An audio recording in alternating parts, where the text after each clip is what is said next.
Well, good afternoon, I guess, ladies and gentlemen. It's a real pleasure to be here, so thank you very much for inviting me. I'm lucky I have one good friend in the audience, and I hope I'll have more by the time this talk is over. So, as Alex told you, my name is Gautam Mukunda. The name of my book, which just came out. We have a problem with the mic? Yeah. Just came out last month. Is Indispensable: When Leaders Really Matter. And so, I always like to start this talk by asking people if there's anyone on the sort of roster up there who they want to know who that is. Because what I discover is that every audience gets some of the people, but so far I've never been in an audience that gets all of the people on this set above Napoleon. So that's Judah Folkman, who's a cancer researcher who lived in Boston and died about 4 years ago, who I'm actually going to talk about today. He's actually one of my favorite people in the talk. Really, really remarkable human being. One of the few people I've profiled who I actually met just before he died. Anyone else? What are the two guys between Welch and Churchill? Between Churchill, and Jack Welch. Okay, so that's Jamie Dimon, who's the CEO of JP Morgan Chase, probably the most powerful man in the financial world who doesn't work for a government. And that is Sir Jackie Fisher, who is a British admiral who completely revolutionized naval warfare. He actually is also profiled in the book. And Fisher is the most famous admiral to have never fought or won a battle.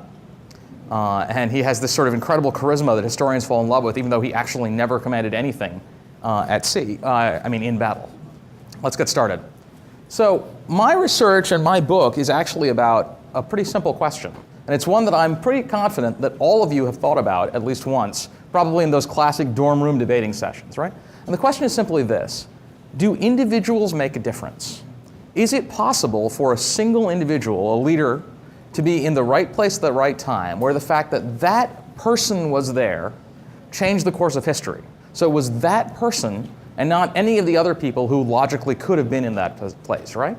So when could someone like that be in a position of power? Under what circumstances does a person who makes a difference, who changes history for better or for worse, gain power, right? Very good and very bad leaders. So let me give you an example of what I mean by just how big individual impact can really be. This is probably the ultimate example, I think, in modern history of a single individual changing the course of history. Napoleon Bonaparte. Napoleon is given his first major command in the French military in 1796 because he assures the French revolutionary government that he has no significant political interests. He wins a series of brilliant victories in Italy, is defeated in the Middle East, returns to France, and suddenly acquires political interests because he overthrows the French government. And he becomes the undisputed ruler of France, probably the most powerful nation in the world, at the age of 30. In 1799, Napoleon bestrides France and then Europe like a colossus and plunges the continent and really the world into 16 years of warfare, right? When we think about the Second World War, we think about Hitler, who's sort of the single person probably most responsible for causing it, right? But we don't call the Second World War Hitler's war. We call this entire era of 16 years the era of the Napoleonic Wars. So in 1815, Napoleon has been defeated once, he's been exiled to the island of Elba, and then he returns. And he lands in southern France, and the general of the French armies, who actually was one of Napoleon's former subordinates, promises that he will capture Napoleon and bring him back to Paris in an iron cage. So he goes down to the front with his troops, and they meet Napoleon, and Napoleon walks up to the soldiers, one of the most dramatic moments you can imagine, right? And he puts his chest against their bayonets, and he says, "Soldiers of France, I am here." And they throw their weapons down and put him up on their shoulders and carry him in triumph back to Paris, where he promptly takes over the French government once again. And so then this news arrives at the Congress of Vienna, which is actually meeting in the Netherlands at the time, right? And the news arrives at the Congress. The Congress is met to determine what Europe will look like with the end of the Napoleonic Wars. So meeting in this conference for the first time ever in the same place is the head of the British, the head of the British government, the king of the Tsar of Russia, the Emperor of Austria, and the King of Prussia, right? 4 of the 5 most powerful people in the world all meeting together at the same time. And when the news arrives that Napoleon has retaken Europe, the Tsar of Russia, the absolute ruler of the largest nation in the world, turns to the Duke of Wellington, the British soldier who's proven himself to be the only commander who can meet Napoleonic generals on even terms and win, and says to him, "My Lord Duke, only you can save Europe." And then the Congress declares war. Austria, Prussia, Russia, and Great Britain declare war, but not on France. They declare war on Napoleon. by name. 4 countries versus 1 person. So this, to my mind, is individual impact that's about as large as it's possible to imagine, right? 1 person who completely transforms the course of European history. But how does someone like that happen? What's the circumstances where you get something like that? So let me step you through my answer. I'm going to suggest to you a theory that I call leader filtration theory that explains when individual leaders who really make a difference can take power. I'm going to give you a statistical test to validate that theory, some historical examples, and try and talk you through how the same theory can apply in business, in science, and the implications for your own types of work. Okay? So starting off with leader filtration theory. So the funny thing about leaders is that practitioners and social scientists have completely different ideas about them. If you're in business, in politics, in the military, if you're a reporter, if you're a historian, you universally believe that you cannot understand events unless you understand the leaders who are in charge of the organizations that are doing those things. But if you're a social scientist, social scientists almost uniformly argue that leaders don't matter, that who is in charge of an organization actually has very little importance, and that this is probably the single largest gap between academics who study organizations and everyone else. So why? Why do political scientists, management theorists, economists, why do they all say leaders don't matter? And they have 3 reasons, and they're 3 very powerful reasons. The first one is this idea that every organization has external constraints, right? You guys know this, although maybe Google knows this less well than almost any other organization. It's the idea that you cannot do whatever you want freely because your competitors will counteract you. You can't set your prices at whatever level you want because your competitors can undercut you. Internal constraints, right? A leader can't do anything he or she wants, even if the external environment won't stop him, because every organization has politics, every organization has interests, every organization has groups inside it that will push back against certain initiatives. But we can all think of examples where that's not true, where those 2 forces aren't that important. So it's the third one that really does the work. The idea is that leaders are almost always chosen, right? Leaders of important organizations, large and powerful organizations, are selected through some sort of a process. So the ideal example of this is General Electric. Sort of a classic American corporation. There are more shares of General Electric outstanding than for any other corporation in the United States. It's been successful for 100 years, right? And the way GE chooses its managers, it doesn't hire anyone from outside. They work their way up the ranks of GE for 20 years. And at the end of the day, you've got 5 finalists, and GE picks one of those, right? So if you think about that process of constant, repeated evaluation over decades, what I say is that when you think about those finalists, 5 finalists, and this is right, the social science theory in general, there are 2 things you should take away from that. The first one is this idea that all 5 of these people are probably going to be really good at the job.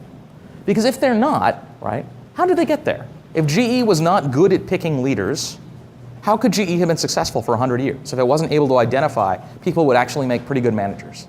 But I'd say the second thing you should believe about those top 5 people is that it doesn't matter which one of them get chosen. Because how different could they possibly be? They've all spent 2 decades being evaluated by GE, and they're close enough to what GE thinks of for what its ideal CEO would look like that they've made it to the final 5. Right? So it probably doesn't matter which one you pick. So this is what I mean by leader impact, right? It's the counterfactual. You take the person who did become the leader, and you compare him or her to the person who might have become the leader, right? The most plausible alternatives, and the impact is the marginal difference between what did happen and what could have happened. What most likely would have happened if this alternative person had been chosen, right? And this to me means that impact is high risk, high reward. If we're defining impact as someone has an individual impact when they do something that almost anyone else in the same situation would not have done, what do we know about those kinds of decisions, right? What I'd say is that we know that they're either great, you do something that all the experts tell you is a bad idea, and it turns out you were right. And we look back and say, wow, that person's a genius, right? That's a remarkable achievement. But most of the time, if you do something and all the experts tell you that's not a good idea, well, they're right. That's what makes you an expert, right? So the worst decisions are equally the ones where a leader of an organization says, we're going to do this, and everybody says, well, that's a bad idea. And it was a bad idea, and it's disastrous. So leader impact isn't just a positive thing, right? This is the idea that leader impact can be great or it can be awful. So how do we think through about when you get a leader who really does make a difference, who does have that kind of impact? It says most organizations, especially big ones, have a pool of people, right, who might someday get to the top. I call this the candidate pool. And it's, you almost think of like everybody in the company. Over time, these people are evaluated, right? They're filtered. They're exposed to what I call the leader filtration process. And this process is evaluating these people and saying, is this person what we're looking for? If he or she is not, then they get pushed out of contention for running the company or the country. And if you look at the recent primaries for the United States presidential nomination, right, this I think is actually a pretty good summary of what happens. If you looked at the Republican primaries as they were trying to choose a nominee, they weren't picking a winner, right? They were picking losers. You get drop out, then you drop out, then you drop out, and there's one person left standing who passes through all the filters. So this process determines who's going to lead the organization, and it combines both random and non-random elements. So what I mean by that is non-random elements are things that tell you what this person will actually do if you give them power, how smart they are, how good a manager they are, what their beliefs are, right? Are they risk taker? Are they conservative? All these things that we really, really care about when we think about, are we going to give this person a position of authority? But there are also non-random elements. There are also random elements, things that have absolutely no impact on what the person is going to do, but that still play a big role in determining whether they're going to get the job or not. My classic one of these is height. Fortune 500 CEOs are almost always tall. They're almost always over 6 feet tall, almost universally so. No one thinks that height makes you a better manager, right? No one thinks that, only someone who's over 6 feet tall could be the CEO of a Fortune 500 company. But somehow, these companies always end up picking people who are 6 feet tall. So height is a classic random factor, but you can think of any number of others that have the same effect, right? So this process, over time, homogenizes the candidate pool, right? It makes the people who, as they survive the filter, look more and more similar. But because it's random, there's a random element, they don't get identical, they just get more and more similar, where people have different probabilities of passing through the process based on the non-random elements, right? The non-random elements are the ones that tell you your odds, but there's a mixture. So over time, you can think of the pool as being divided into two groups. I call the first of them modals. They're people who have a good chance of being chosen, right? They are a close fit for what the process is actually looking for, which might be intelligence, it might be managerial ability, it might be height. Whatever it is, they're a close fit. And then there are the people I call the extremes, the people who aren't like the modal, right? The random elements are shuffling them back into the mix because they keep having an effect. And what I'd say is that, right, the modals are all similar. That's what it means to be at the mode, right? The extremes probably have nothing in common except for the fact that they're not like the mode. They're different. That's the key. They're just different. So the process over time, you get fewer and fewer, relatively fewer extremes. You go through, and eventually you pick a winner. Could be a mode, could be at the extreme. And if you want to know if someone is going to have a high impact, what you want to know is which one are they? It's that simple, right? You want to know which one they are. So how do you know? I'd say that the way we think about that is go back to this idea of filtration. The more thoroughly someone has been filtered once they've won, before they won, the more thoroughly they were evaluated, the smaller the likelihood is that he or she was actually an extreme, right? If you're a likely modal, if you had a long career inside the organization, you've been evaluated for a long time, you're frequently evaluated, right? No major failures within an old and established corporation. That's why I always pick GE as the perfect example for this. From a large pool of candidates, because there's a lot of people to choose between. Unfiltered leaders are just the mirror image of that. It's that simple. They're the flip side, right? The people who haven't been evaluated, who haven't been inspected, who've somehow come in from the outside, people whom you just don't know all that much about what they're going to do before you put them in charge. Right? And then, of course, once you put them in charge, they're affected by these same two ideas, that the power of force 1 that constricts them from the outside, and the power of force 2 that constricts them from the inside. But sometimes they can still make a difference. So that gives me two predictions about unfiltered leaders, right? First one is that they deviate from the norm, and they do what others would not do, so their performance is going to vary more, do either very well or very poorly. And the second one is that they'll have a high impact, right? They'll do things that are different. So we can test the first one statistically, and the second one historically. That's how we go through the metric. So what does the statistical test look like? This is a rough test, but it's designed to be just indicative, largely because of the importance of the historical tests. So what I looked at was presidents of the United States, something that's obviously very relevant now in late October in 2012, right? Their use is well validated. Historians have ranked presidents of the United States, every president of the United States, about 13 times over the last 60 years. So every 4 years, not by coincidence, they go through this exercise of looking at the presidents and saying who did really well and who did really poorly. Now, the striking thing about these rankings is they've been done many times by many different groups of historians who have been asked many different questions, right, about how should you rank the presidents, by what criteria, by what categories, and the end result is always the same. The rankings always come out to be basically the same, from person to person to person. When you think about it, it's not that surprising. Pretty much everyone agrees that Abraham Lincoln and George Washington should be at the top, and most people agree that Franklin Roosevelt should be at the top. And just about everyone agrees that James Buchanan should be at the bottom, right? There's not a lot of debate about these things once you stretch the time period out for a long period. And we look back in history, Abraham Lincoln saves the country, he probably did well. So, and by the way, the only major change in that over the last 60 years is Dwight Eisenhower. Eisenhower shoots up the rankings over time. As we get to know more and more about what happened inside the Eisenhower administration, our view of that administration changes completely over time. So these rankings have been used by psychologists before as a way of testing theories about leadership. And the idea here is the prediction is simple, right? If you take all those rankings and average them out, though you really don't have to do that because they're always basically the same, the unfiltered leaders should be at the top and the bottom of the rankings disproportionately. It's that simple. So how do we pick whether a president is filtered or unfiltered? What I say is go back to this idea of evaluation and think about how you evaluate someone before you make them president. What I've said is that, look, being sheriff of a small town doesn't tell you a lot about what this person is going to do. What we want to know is positions in national political office, positions where the political elites, the people who really know what it's like, who are as much as anyone can, what it's like to be president, get to see you and see, okay, how do you handle things under pressure? What do you like when the chips are down? What do you like when the cameras are off? So when you're not showing off for the public, how do you really act, right? How do we really get to know someone? You can't know someone in a job interview. That's not possible.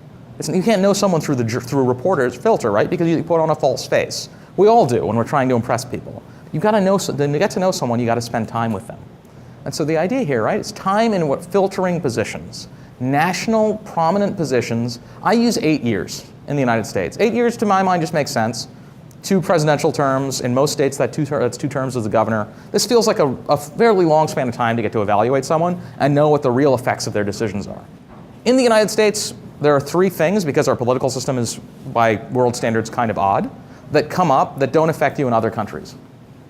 The first one is vice presidents. In the United States, you can become vice president. If the president dies, the president goes to the top, and nobody gets a vote, right? You don't get to say, well, that's an awful choice.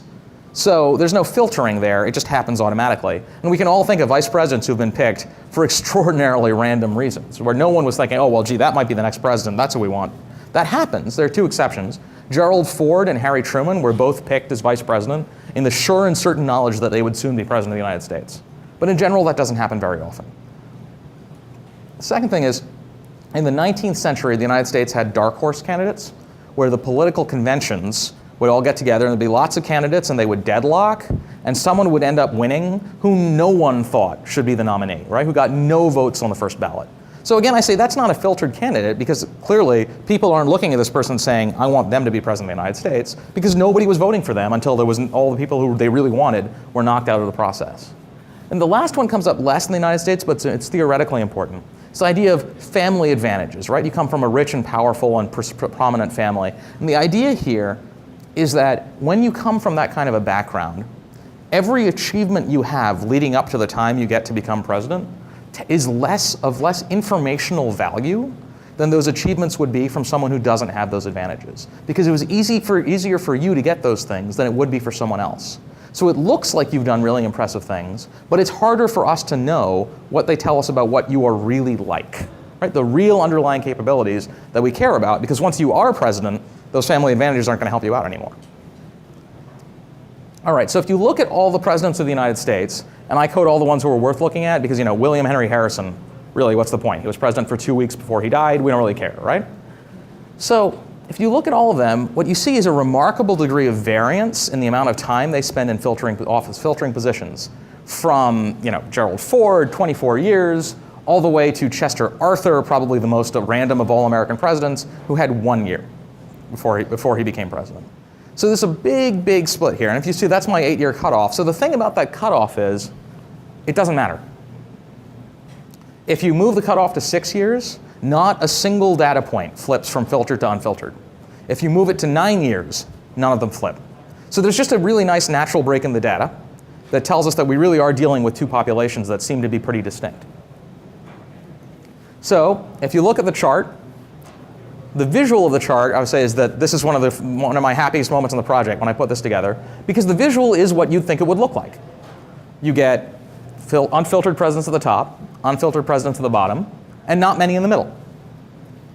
So statistically, what are the odds that you would get that distribution? I used a Monte Carlo simulation to test that, and what I found out was it's statistically significant at the 99.97% level.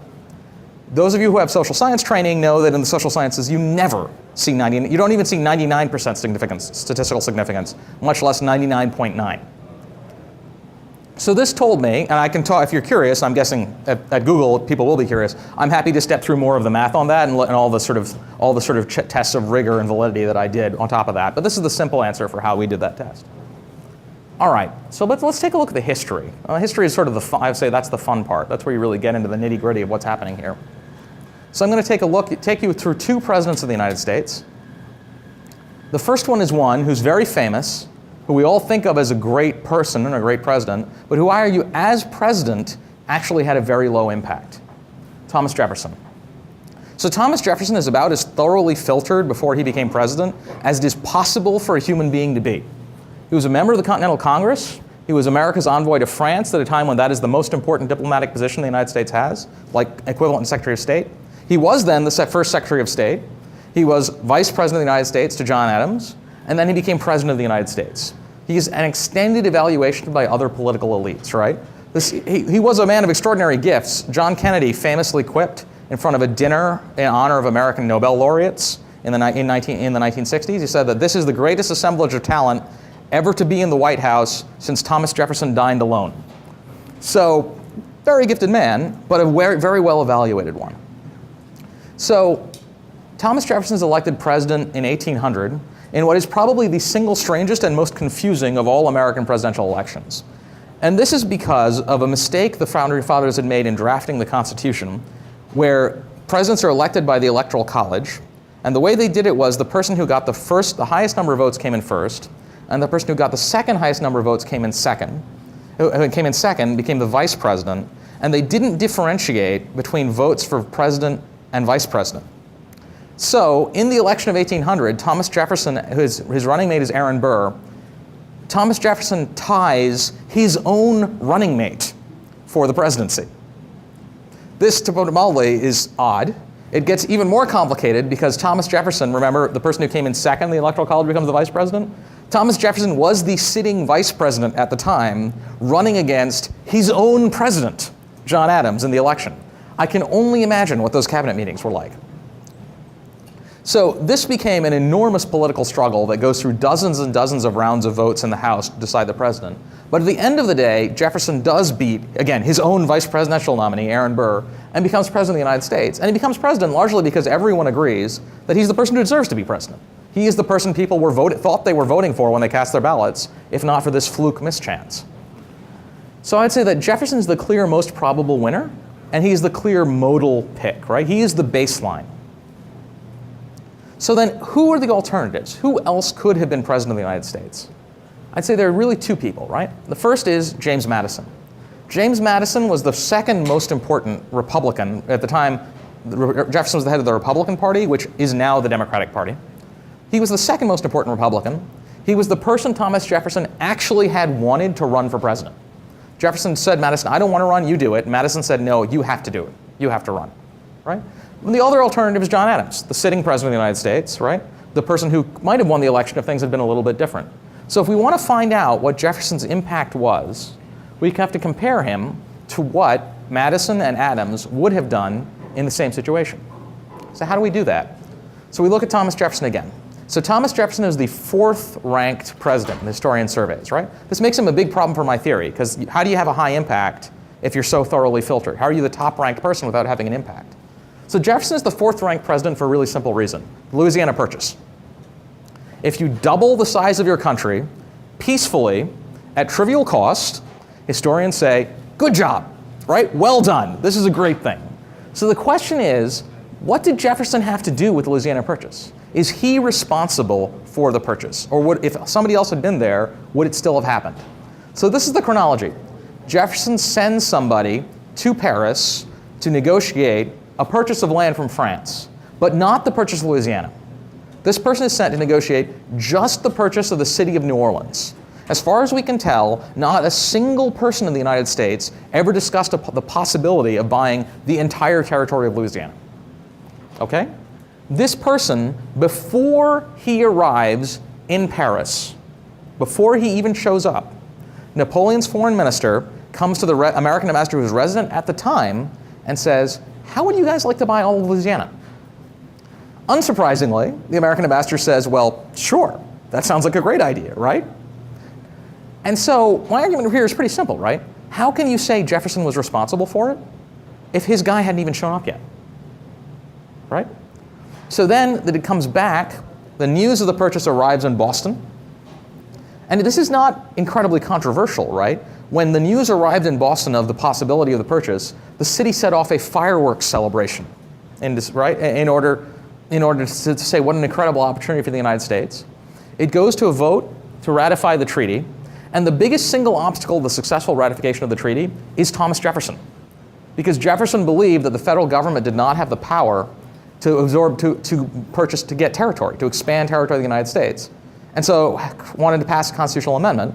Napoleon, who remember had overthrown the government of France, was not exactly sympathetic to constitutional arguments and basically said, look, either stop talking about this or I'm going to pull out of the treaty. And so Madison went to Jefferson and said, stop doing this. This is too important. You need to stop causing problems. And the treaty passes, and the United States purchases Louisiana. And we know that Madison would have done the same thing, because Madison is the guy who forced Jefferson to do what he did to cause the treaty successfully. If you look at John Adams, well, John Adams was no longer president, but he wrote in private letters that he supported the purchase and would have done it. And we know that his son, John Quincy Adams, who was a senator at the time, crossed party lines to vote in favor of Jefferson's purchase on multiple occasions, something it's basically inconceivable he would have done if his father disapproved of the purchase in the first place. So my argument here isn't that Jefferson was a bad president, right? He clearly was a very good president. That this level of diplomatic skill and the flexibility in the negotiations with Congress to get this through was a huge asset for the country. But Vice President, Secretary of State, Governor of Virginia, Ambassador to France, you should expect this guy to be a good president, right? They've spent a long time evaluating him. How could he not be a good president after such a period of time?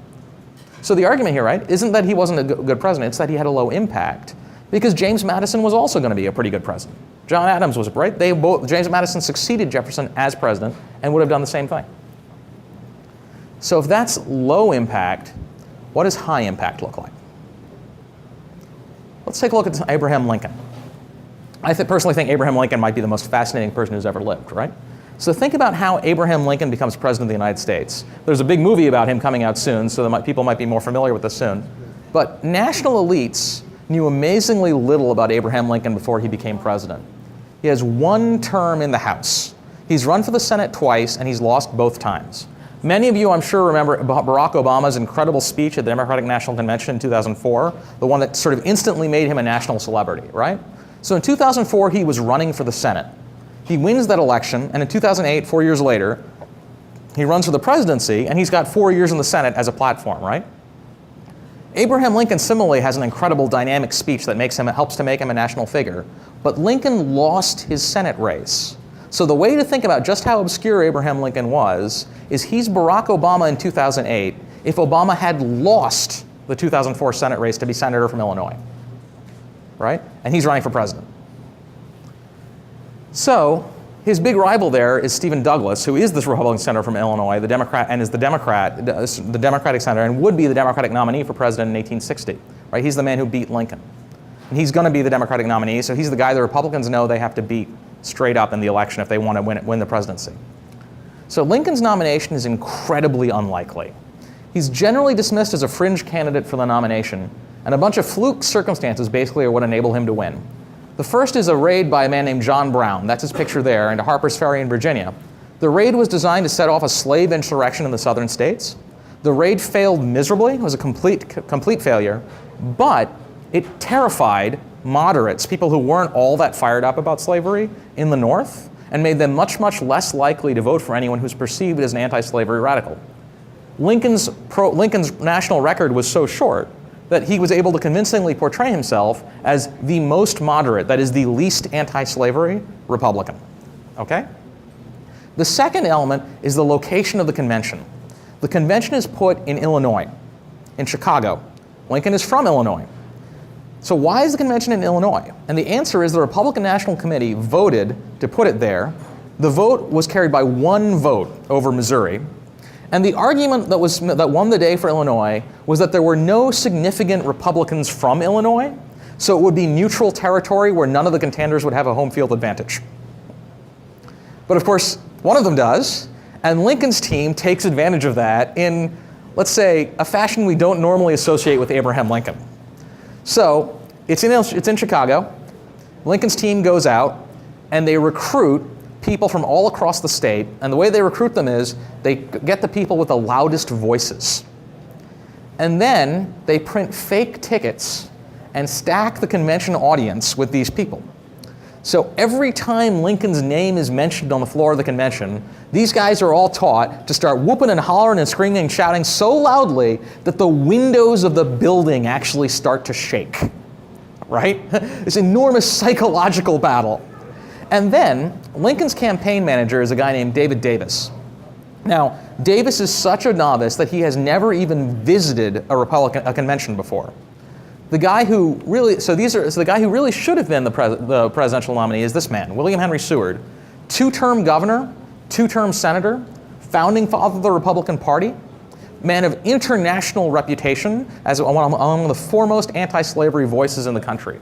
If you're going to pick a person to lead the country through its moment of greatest crisis, which 1860 undoubtedly was, William Henry Seward is the man you pick. Okay? Seward's campaign manager is the gloriously named Thurlow Weed. Thurlow Weed is the finest political operative of his generation. Think of him as the Karl Rove of 19th century American politics, right? So you've got the best political operative of his generation versus a guy who's never even shown up at a convention. This should not be an even match, right? But what this guy knows is because he has the home field advantage, he knows that the convention will be chaos, and he goes to the people in charge of the seating arrangements. And he has New York, Seward's delegation with Weed in it, seated between two other delegations that are pro-Seward.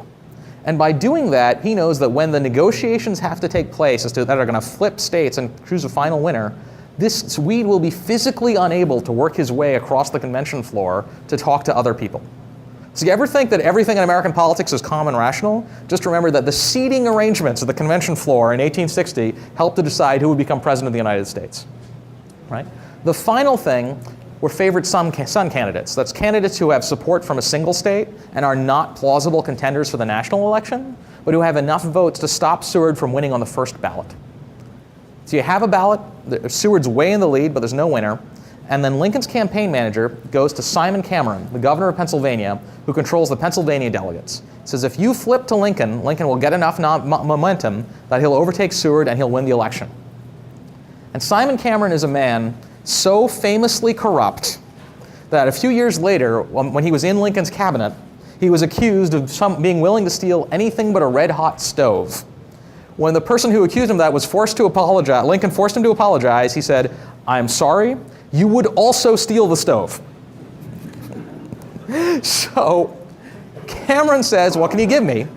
And Lincoln telegrams his campaign team, "Make no deals that will bind me." He says, "Make no deals." Lincoln's campaign manager says, "Lincoln's not here."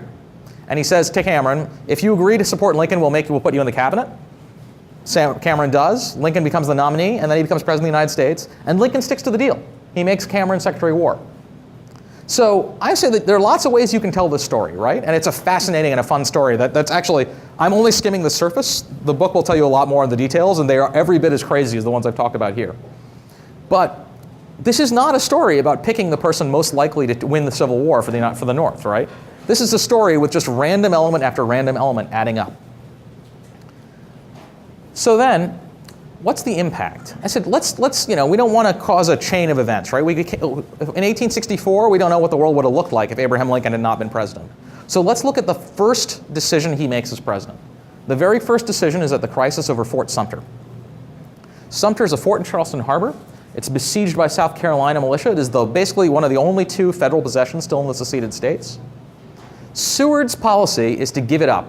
He says, let's give the fort to the South, and we'll break what he calls the secessionist fever. He says they're not serious, they're only bluffing. They don't really want to leave the country. And if that's not true, then what we should do is start a war with Spain and France. And if we do that, then in the war, everybody will rally to the flag and the South will come back in. Lincoln doesn't think so. So Lincoln doesn't make a position made, but it's clear that he's not going to do what Seward wants. And so Seward tries to seize control of the government. Remember, Seward is the guy with the international reputation. Lincoln is the hick from the small town in Illinois. That's the way Seward thinks of it. No one knows who this guy is. And so Seward sends Lincoln what is probably the most remarkable document ever received by an American president. So you guys have all seen memos. I'm not going to read the whole thing to you, but I want one sentence to get emphasized. Either the president must do it himself or devolve it upon some member of the cabinet. It is not my especial providence, but I neither seek to evade nor assume responsibility. You've all read memos. This message is really clear. He's telling Lincoln, make me the shadow president, let me make all the decisions, and you just sort of sit in front. So he's completely misread his man, of course, but think about this. How could he have read Lincoln successfully? He has no data, right? One term in Congress. And so what Lincoln says to him is, we can do many things, but whatever must be done, I must do it. But instead of causing a feud with his Secretary of State, that's what Lincoln does, right, is his skills with management of people are so extraordinary that a few months later, Seward tells his wife, I am enormously glad that President Lincoln is here to guide the country in this crisis. Of all of the men in the country, he is the best of us. The only person who could do this. So then Lincoln does his masterstroke. Some people in the cabinet had wanted to give up the fort and let the South go peacefully. Some people had wanted to fight right away. And the country, the North, is not unified at all. Maybe a third of people in the North actually want to fight this war. Most of the rest of the sort of, it's just not worth it, right? Think about how bad this war could get. Say it's not worth it. Let it go in peace. And what Lincoln does is he sends food. And he sends it publicly instead of trying to sneak it past the guards. And by doing that, he puts the decision in the hands of the South Carolina radicals as to whether they are going to stop the food from getting to the fort. And they choose to do it. They choose to fire first. And by firing first, they unify the country behind Lincoln and the war effort, right? Think about what the United States was like on September 11th, or what it must have been like on December 7th, 1941, when somebody shoots at your flag. Partisan political differences vanish for a little while. And so Lincoln suddenly has a unified North to prosecute the war. Without that, it's impossible to imagine how he could have fought it successfully. So I'd say that Lincoln's impact here, right, is the Civil War either doesn't happen or is lost if Abraham Lincoln is not president of the United States. It's hard to imagine, again, more impact than that from one person. All right, so if that's politics, what do we say how about in business and science? Let me give you one example of each, quickly. This is Albert J. Dunlap, my pick for worst CEO in human history. He built a record of moving from company to company as a turnaround artist, where he would slash costs. He eventually ends up at Scott Paper, where he slashes costs, raises profits, and sells the company to Kimberly-Clark for 3 times what it was worth when he was initially hired as CEO. Seems like an incredible success story, right? So the problem is, well, we'll see. So Dunlap is then hired to become the CEO of Sunbeam. Sunbeam is just a consumer products company. Pretty profitable, nothing special. They think it needs someone to really improve things, right? And the way he's hired is, he's a member of Sunbeam's board, reads a magazine profile of Dunlap and says, this might be our guy. Has a 4-hour meeting with him. Dunlap then meets with representatives of the 2 biggest investors in Sunbeam, not the investors, just their representatives. And he is hired with carte blanche to do anything that he wants at Sunbeam before most members of the board of directors even know he's under contention. He's under consideration to be CEO. Okay? I would say this is probably not how you want to evaluate a CEO before you hire him or her. And the reason is there are a few things that the board didn't know that they probably should have. Divisions Dunlap had run historically did poorly right after he left. He had been fired after 7 weeks for insubordination from one of his jobs. He had been fired as president of NITAG for his abusive management style. After where they actually sued him for it, but the suit collapsed because Dunlap had also engaged in massive accounting fraud, and the accounting fraud was so pervasive that it caused the company to go into bankruptcy, which made them stop the lawsuit. And the way Dunlap was able to continue his career and get hired by places like Kimberly-Clark and eventually Scott is simple. He didn't list these companies on his resume. These sort of incidents were discovered by the New York Times in an investigation a couple of years after he was fired from Sunbeam. When Kimberly-Clark had bought Scott, what they basically had been was the greater fool. They spent 3 times as much to buy this company, but when they bought it, they discovered that to make it worth anything at all, they would have to undo everything Al Dunlap had done as CEO of Kimberly-Clark.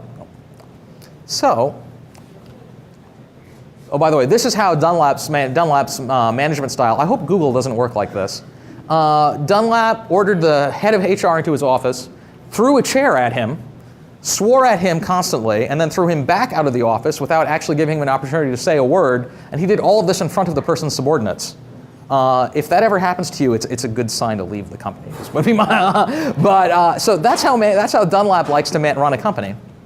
And so it's a disaster, right? His usual trick is he gets hired, then he arranges an acquisition. But that doesn't work here because he's such a celebrity that when he gets hired, the stock price spikes up and suddenly Sunbeam is too expensive for anyone to buy it. So he tries to arrange a merger on his own with other companies, and at the same time he's using really questionable, really fraudulent accounting practices to goose Sunbeam's numbers. And in the due diligence investigation that people do for the M&A, everything comes out. Everything falls apart. Sunbeam's shares start to plunge. The board questions Dunlap as to what on earth is going on. Dunlap's response is that Sunbeam's largest shareholder is involved in a conspiracy to drive down the price of Sunbeam stock. The board is understandably baffled as to why Sunbeam's largest shareholder would be trying to decrease the value of his holdings. And he's fired. Dunlap essentially resigns in disgrace, and Sunbeam files for bankruptcy in 2001, essentially ceases to exist as an independent operating company.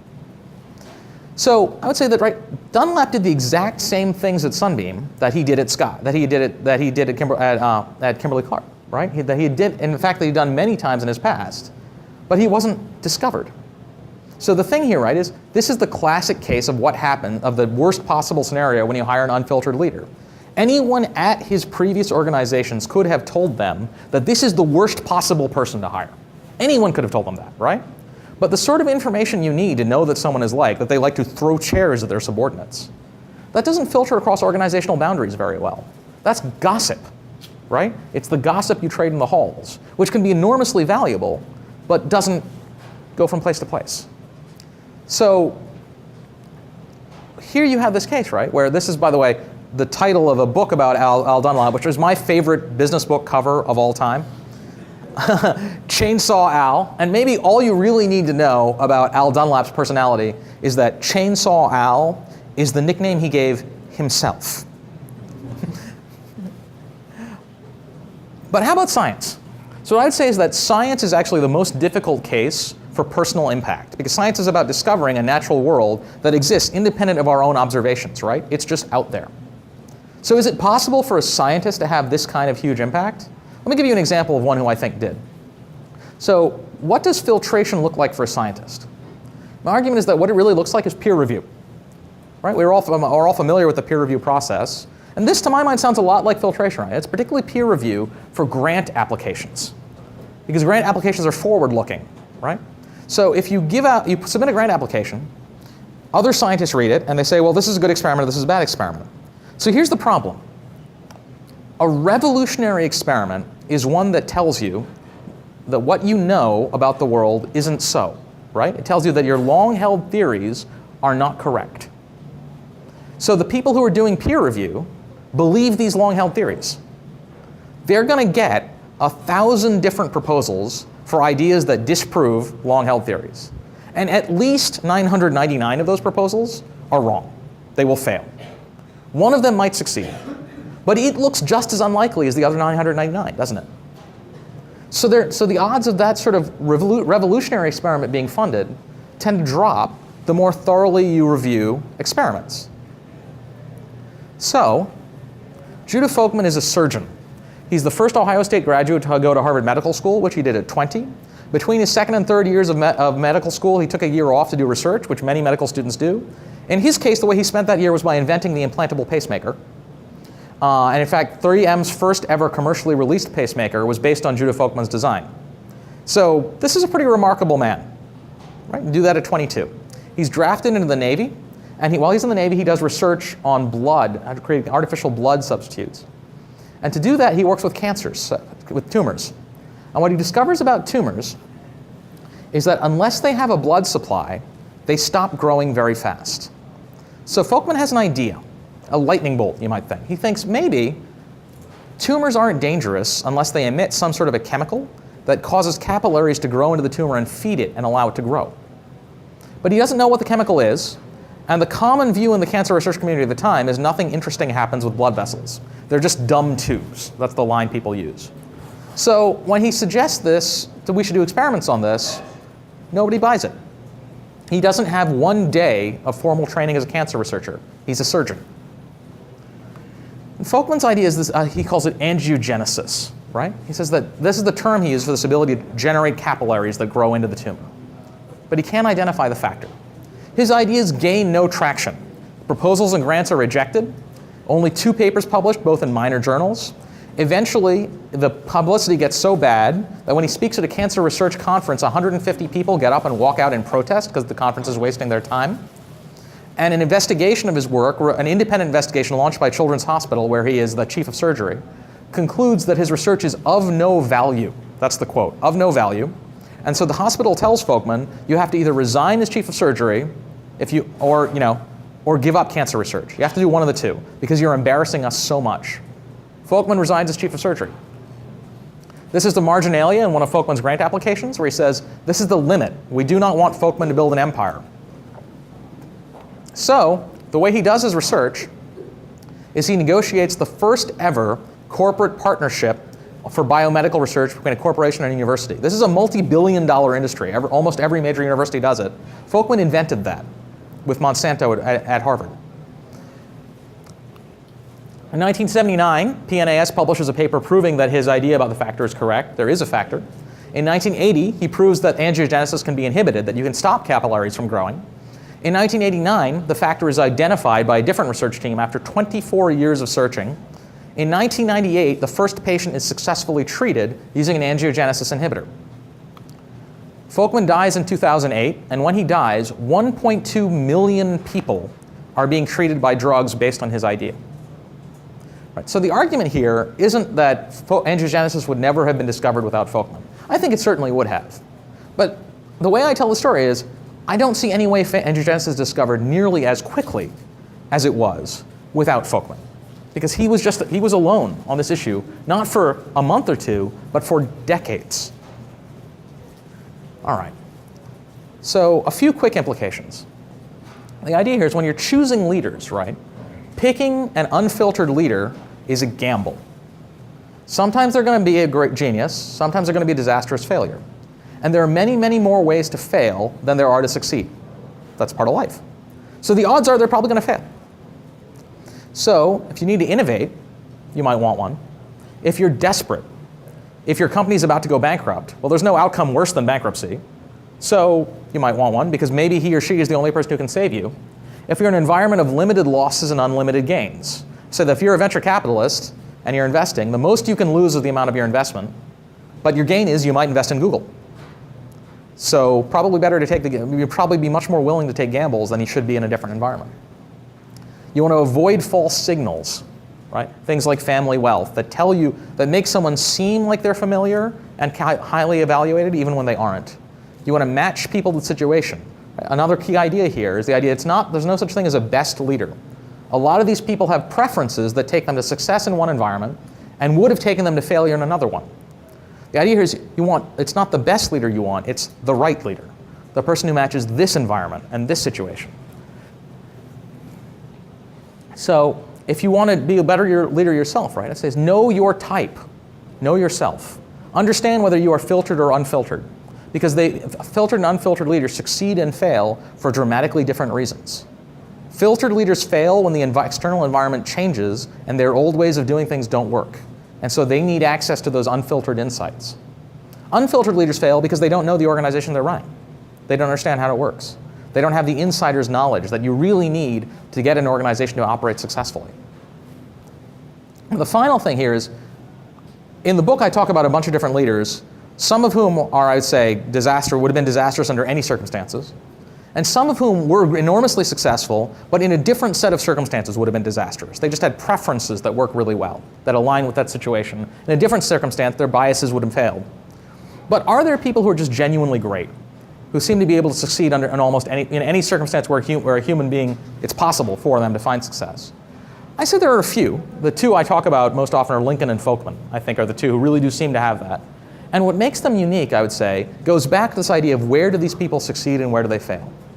Unfiltered leaders, right, are able to do what other people would not do. Everyone tells them this is a bad idea, and they do it anyways. So that's incredible levels of self-confidence. Think about just how much self-confidence you have to be when the chips, when the stakes are this high to keep going forward. But at the same time, somehow, when all these people around them say, well, this is a bad idea, they're able to listen and say, well, maybe it really is a bad idea, and avoid the kind of catastrophic mistakes that could otherwise have really destroyed them. So this is the paradoxical combination of supreme self-confidence and supreme intellectual humility, the ability to acknowledge that you might be wrong. Abraham Lincoln, I think, embodies this more than anyone else. His second inaugural is, in my opinion, the greatest speech any American has ever given. Every bit of it is worth studying, but let me give you one clause in particular.